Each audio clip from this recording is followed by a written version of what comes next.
उन्होंने मेरे लात मारी, कड़ में मारी, पेट पे मारी, मेरा गला पकड़ा, मुझे नुकाने लगे चूड़ी चूड़ी चूड़ी चूड़ी चूड़ा डंग मारो आस-पास गई। गालियां भी दे रहे थे। हाँ, गाली देने लग रहे थे। दलित को उठा जाता है ना, शेड्यूल कास्ट के लोगों को उठा जाता है, तो ये बोला जाता है साढ़े चूड़े चमार तेरी इतनी औकात है, ये लगी रूरा मार रखे है, हाथ तोड़ रखे है, हाँ हाथ पे सारा शरीर पे पटे पटे राड सारे मार रखी है। ये तो गुंडा राज हो गया भाई, तू बेचा तो तेरे को ठोक देंगे भाई। पुलिस किस लिए बैठी है? मैं छुटाने लगा, छुटा उसने मेरी ईंट मारी। दोस्तों सपड़ा हॉस्पिटल में है और सपड़ा हॉस्पिटल में आपको दिखाना ये चाहते हैं कि जिस हरियाणा में कहते हैं कि कानून का राज है, कानून से सब कुछ चलती है, लेकिन यहाँ कानून का राज नहीं है। यहाँ शराब ठेकेदारों का कानून चलता है। शराब ठेकेदार जिसको उठाते हैं, पीट देते हैं, पुलिस बीच में कहीं भी नहीं होती। पुलिस को नजरअंदाज करके शराब ठेकेदार किसी को उठाते हैं, पीट देते हैं। परिवार के लोग छुटाने आते हैं, उनके साथ भी बेरहमी से मारपीट करते हैं। जिसके साथ मुख्य मारपीट हुई है, जिसको उठाया गया था, उसका मोटरसाइकिल एक्सीडेंट हुआ, उसकी फोटो दिखा रहे हैं। आईसीयू में सपड़ा हॉस्पिटल में वो भर्ती है। एक बार परिवार के लोग जो जानते हैं कि आपका नाम बता दीजिए एक बार। इधर आ जाइए, एक बार इधर। क्या नाम है? रुचि देवी जी। रुचि देवी। जिसको चोट लगी है वो कौन है? मेरे जेठ है जी। आपके जेठ है। एक बार पूरा मामला बताइए। मेरे पास जी, मेरे पड़ोस में एक लेडीज है, मेरी मौसी सासू, उसने मेरे पास फोन किया, बोला नहीं ठेकेदार ने सोनू डाग मारन लाग रही है। मेरे धनी मौके के ऊपर पहुंचे जी वहाँ, फिर नहीं वो उन्होंने गेट के अंदर रोड के उसको नए एंगलों से उनके पाइपों से मारने लग रहे। मेरे धनी ने मेरे को ऊपर को उठा के वहाँ ऊपरली साइड में फेंक दिया। उन्होंने मेरे लात मारी, कड़ में मारी, पेट पे मारी, मेरा गला पकड़ा, मुझे नुकाने लगे चूड़ी चूड़ी चूड़ी चूड़ी, और बार बार मैं पकड़ूं, फिर बार बार मेरे मारने आते जी, फिर मेरे धनी के मारने लगे जी उन्होंने। तो उनके साथ मारपीट की। हाँ जी।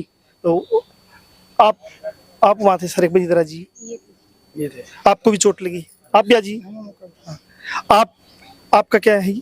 ये मिसेज मेरी। आपकी पत्नी है। तो आप दोनों गए थे? हाँ, दोनों। तो एक बार बताइए कहाँ से उसको उठाया, क्या मामला था, क्यों उठाया, क्या कोई दुश्मनी है? ना दुश्मन कोई को नहीं। तो ठेकेदार थे, गड्डी मारी उन्हें उठा के ना, और सीधे उसमें गोदाम था ठेका, उसमें ले गए, उठने लाए थे। ये कहाँ का, एक बार आपका कहाँ का मामला है? आजाद नगर का। आजाद नगर ठेके में लेके गए। और आप कहाँ के रहने वाले हो? हम गंगवा गया। गंगवा के हो। तो उसको कहाँ से उठाया, गाड़ी मारी आपको कह रही? उसने ठेका आजाद नगर में। नहीं, वो कहाँ जा रहे थे? वो तो सिर्फ घर पे जाने लग रहे थे। जिम जाम मार के सब्जी लेने आया था, वो घर आने लग रहा था।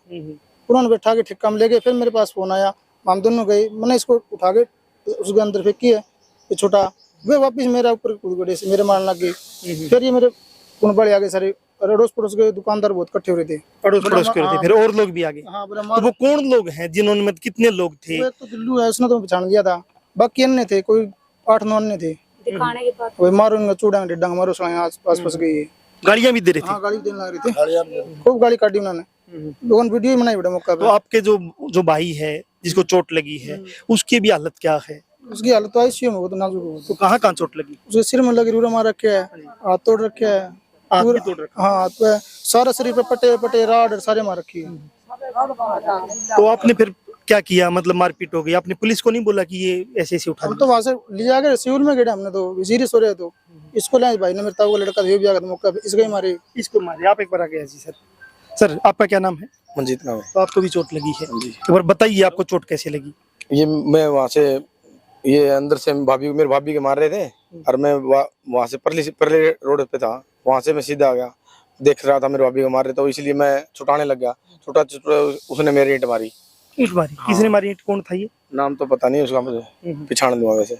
ये शराब का जो ठेका, ये 4 नंबर गली पे आजाद नगर, यहाँ हुआ? हाँ, इसके पास ही, बिल्कुल रोड के ऊपर ही। पहले अंदर कूट रहे थे, फिर ताला लगा रखा था अंदर को, फिर उन्होंने ताला खोला, फिर बाद में आए बाहर, फिर बार मार रहे थे इनके, इसलिए छुटा रहा था, मेरी ईंट लगी। आपको भी ईंट लगी? तो फिर आपकी कोई एमएलआर कटी है? हाँ जी, कट रही है मेरी। तो पुलिस ने किसी को गिरफ्तार किया अब तक? अभी तक कुछ नहीं किया। पुलिस आ गई थी? नहीं, पुलिस भी नहीं आई अभी तक। पुलिस वही आई नहीं? नहीं आई। उनको किसी को गिरफ्तार नहीं किया है। मामला है कि इतने लोगों को चोट लगी है, पुलिस ने भी गिरफ्तार किसी को। आप इधर आ जाइए। आपका क्या नाम है? सोनू। तो आपका क्या रिश्ता जिसके साथ चोट मारपीट? घराड़ा जी। आपका पति है? हाँ। तो कहाँ चोट लगी उसको? उसको दिमाग में लाग रही है, कान कून पे लाग रही है, हाथ तोड़ रखे है। हाथ तोड़ रखा है? हाँ, सारा लाग रही जी। तो आईसीयू में भर्ती? हाँ। तो डॉक्टर ने क्या कहा? डॉक्टर से मिले होंगे? डॉक्टर तो मिले क्या वह भाई गंभीर है वो।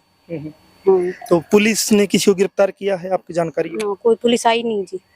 तो उन्होंने क्यों उठा लिया? जो वो 8-9 लोग थे, कह रहे उनको उठा लिया गाड़ी से, चोट क्या कोई दुश्मनी थी आप लोगों की? ना दुश्मनी कौन थी जी, ना ना। मामला ये है कि वो चाहे दुश्मनी हो चाहे किसी भी मामले में उठाया हो, उठाना ही अपने आप में गैर कानूनी है कि कुछ 8-9 लोग जो शराब का ठेका चलाते हैं, और शराब के ठेकों पे आपको पता होगा कैसे लोग रहते हैं कि कोई मजदूर पैसे देने चाहिए, कई बार तो वो मना भी कर देते कि आपने पैसे दिए ही नहीं है और दारू भी नहीं देते। ऐसे मामले हमने अक्सर देखे हैं, और वो किस प्रकार से थानों के साथ उनकी सेटिंग है, SHO के साथ सेटिंग है, नहीं तो अभी तक इतनी मारपीट के बाद किसी की गिरफ्तारी होनी चाहिए थी। प्रदीप भानखड़ हमारे साथ है, जो खासकर दलितों के साथ जब भी कोई एट्रोसिटी घटना होती है, ऐसे कोई मसले होते हैं, तो उसमें इनका एक पक्ष रहता है आंदोलन में और सारी चीजों में। ये कैसे, कौन लोग हैं, कैसे कर लेते हैं ऐसी? पहले तो मैं धन्यवाद करूंगा पत्रकार महोदय, जो आप हमेशा से गरीब, शोषित, पीड़ित, वंचितों की आवाज को बुलंद करने का काम करते हैं। बात ये है, जो आजकल ये गुंडाराज चल रहा है ना जिस सरकार के अंदर, ये चलता रहेगा, क्योंकि कानून व्यवस्था की धज्जियां उड़ा रखी है। मुझे मामला समझ में आया कि कई दिनों से इसके ऊपर जो लड़के की चोटें मारी, उसके ऊपर ये शक था ठेकेदारों को, ये शराब बेचता है। शक में उसको उठाया गया, शक में उसको गाड़ी मारी, शक में उसको उसका मोटरसाइकिल तोड़ा गया। उसके बाद उसको उठा के अपने गोदाम में लेके गए। 10-12 लोगों ने, लगभग 10-12 लोगों ने राड़ों से, डंडों से इतना भयंकर पीटा जिसकी कोई हद नहीं। अभी उसकी हालत हमने देखी है, उसका सिर फूटा हुआ है, उसके हाथ टूटे हुए हैं, उसके शरीर पे ऐसा कोई अंग नहीं है जहाँ पे उसको नहीं मारा। जब परिवार के लोग छुटाने जाते हैं एक महिला का, तो कम से कम उनको थोड़ा शर्म करनी चाहिए। भाई, एक महिला वहाँ पे आई हुई है, उसको तो कम से कम मत मारो। उसको भी ये हमारी, इसको भी मारा गया है, इसको, इसके इनके कंधे पे लगे, गले में लगे, इनके हाथों पे दिखाओ, मैं निशान भी दिखा दूंगा। ये निशान, ये देखो, ये निशान है, ये सर जगह से इनको। नहीं, मैं कह रहा हूं प्रदीप, एक तो मारपीट है, ये कह रही गाड़ियां भी दी जाती सर देखिए, जब ये इसमें कितनी सच्चाई ये है, जब गरीब इंसान, दलित को उठा जाता है ना, शेड्यूल कास्ट के लोगों को उठा जाता है, तो ये बोला जाता है साले चूड़े चमार तेरी इतनी औकात है। ये जाहिर सी बात है, ये हर जगह बात है, ये स्वाभाविक बात है। हमारे लोगों को पिटाई जब जाता है, साले तेरी इतनी को बात होगी, साला फलाना तेरी कमीण, ये बातें स्वाभाविक बात है और हमारे लोगों के लिए बोला जाता है। लेकिन हम ये बात बता देना चाहते हैं कि हम लोग इतने भी कमजोर नहीं है कि कानून व्यवस्था को ना जानते हो। हम लोग इतने भी बिल्कुल कमजोर कड़ी में नहीं आते कि पीछे खड़े हो जाएंगे। इस महिला को मारा गया है, तो इसमें सबसे बड़ा ज्यादा दर्द हमें है, समाज के लोगों को है। अगर समाज के लोगों को धरना देना पड़ा, या डीसी के ऑफिस के बाहर बैठना पड़ा, या फिर एसपी के बाहर बैठना पड़ा, तो हम बैठेंगे, पीछे नहीं हटेंगे। अब बात ये है सर, देखिए आप समझ सकते हैं, इसको ये छुटाने के लिए, इसको सर हम ये समझ सकते हैं, छुटाने के लिए उसको चोटें मारी, ये भाई है उसका, ये छुटाने के लिए इसको पिटा, एक महिला को पिटा, जो भी उनके पास गया। और दूसरी बात, वहां पे बहुत सारे लोग खड़े थे पहले से ही, जिस पे इसके पास फोन आया तो पहले से लोग खड़े थे, वो कह रहे थे कि मत मारो रे, मत मारो रे, मत मारो रे। लेकिन बर्बरता इतनी भयंकर तरीके से उठ गई कि उसको आड़ तोड़ दिया, टांगे तोड़ दी, सिर फोड़ दिया, ये सारे के सारे काम। सवाल ये है कि मान लो कि एक आरोप था कि वो शराब बेचता है आपकी, अगर शराब बेचता भी हो तो ये क्या, इस बारे में मैं मतलब किसी को उठाया, पीट दिया, पुलिस कहाँ है इसमें? कानून व्यवस्था तो पुलिस देखेगी, तो ये क्या है? मैं आपको बिल्कुल अच्छा क्वेश्चन किया आपने। अगर वो शराब बेचता है तो शिकायत जाके थाने में करनी चाहिए थी। वो काम पुलिस का है, ना कि इनका। ये तो गुंडाराज हो गया, भाई तू बेचा है तो तेरे को ठोक देंगे। भाई पुलिस किस लिए बैठी है?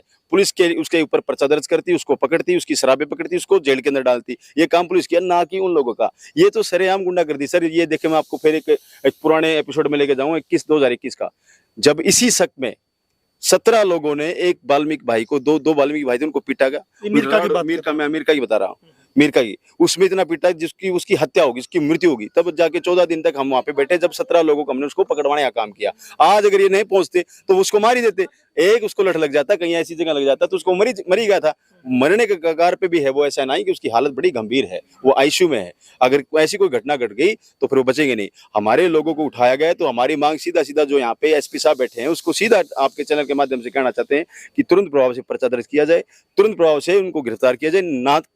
नहीं तो वो पता नहीं क्या और ऐसी अनहोनी घटना को अंजाम दे दे। कल को किसी और को शक में उठा लेंगे, कल को किसी और को शक में उठा लेंगे। भाई तुम्हें शक है ना, तो पुलिस के पास जाओ, पर्चा दर्ज कराओ और उसको उठाओ। तुम कोई मतलब कानून व्यवस्था के रखवाले नहीं हो, तुम लोग कोई वो नहीं हो, तुम सरकार नहीं हो, तुमने जो डिसाइड किया तुम वो चीजें हो जाएगी। ये चीजें हम नहीं होने देंगे पत्रकार महोदय। ऐसा देखिए, वाल्मीकि समाज से आते हैं, वाल्मीकि जाति का भाई है, और इन लोगों पे है ना, जब ये कहीं रहते हैं, एक कोने में रहते हैं, किसी घर में रहते हो, तो एक शक की नजरों से देखा जाता है कि तो 2 नंबर के काम करते होंगे, ये तो भांग बेचते होंगे, तो चिट्टा बेचते होंगे, तो दारू बेचते होंगे। ये लोगों की मेंटली बना ली है। भाई आज ये लोग पढ़े लिखे लोग हैं, ये नौकरियां भी करते हैं, ये स्कूलों में भी जाते हैं, ये अपना धंधा भी करते हैं, ये काम भी करते हैं। मैं ये तो वाल्मीकि समाज की कितनी महिलाएं हैं जो सुबह उठ के जाके झाड़ू पोछा करके अपना घर का गुजारा चलाती है, लेकिन ऐसा काम नहीं करते। ये सिर्फ और सिर्फ शक के तौर पर जाति को टारगेट किया जाता है। मैं पूर्ण तरह से परिवार के साथ हूँ, अंतिम क्षण तक परिवार के साथ खड़ा रहूंगा। सरकार के जितने भी लोग हैं यहाँ पे बैठे हैं उनसे भी कहना चाहूंगा, ये जो गुंडागर्दी चल रही है, ये गुंडागर्दी अगर चलती रही तो हम पीछे नहीं हटेंगे और बहुत बड़ा हम कोई डिसीजन ले सकते हैं। समाज के अंदर एक समाज का ढांचा है, एक कानून है, व्यवस्था है। अगर कोई गलत करता है तो पुलिस है। और पहले तो होता ये था कि पुलिस भी गांव के सरपंच की बिना परमिशन के, गांव के चौकीदार को साथ लेके आरोपी के घर जाती थी जिसके ऊपर मान लो शक है, कोई तलाशी लेनी है। लेकिन ये तो एक नया ही दौर है। जैसे जैसे हरियाणा विकसित होता जा रहा है वैसे वैसे गुंडागर्दी विकसित होती जा रही है कि कोई भी व्यक्ति दारू का ठेका लेता है, कोई व्यक्ति दूसरे ठेका लेता है और फिर एक मोनोपोली अपनी बना के कब्जा कर लेता है और गुंडागर्दी के तहत वो फिर अपना पूरा कारोबार चलाता है और पुलिस को दरकिनार कर देता है। ये पुलिस को भी सोचना पड़ेगा कि उसके इलाके में कुछ माफिया खड़े हो रहे हैं और ये माफिया सिर्फ आज इन गरीब लोगों को नहीं सेध देंगे, ये हर उस व्यक्ति को सेध देंगे जो इनके ऊपर सवाल उठाएगा। जनमंच के साथ आप बने थे, नई अपडेट के साथ फिर हाजिर होंगे।